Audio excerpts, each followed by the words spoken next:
Hello, I show you how to hard reset on Samsung Galaxy S7. Turn off the phone.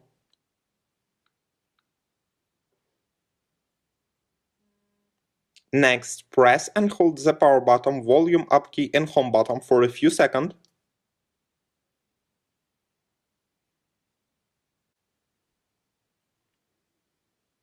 Now use volume key and power button to select factory reset. Then choose yes. Finally click the power button. Your device will now restart. Successfully, the hard reset is completed now. Subscribe to our YouTube channel and rate the video.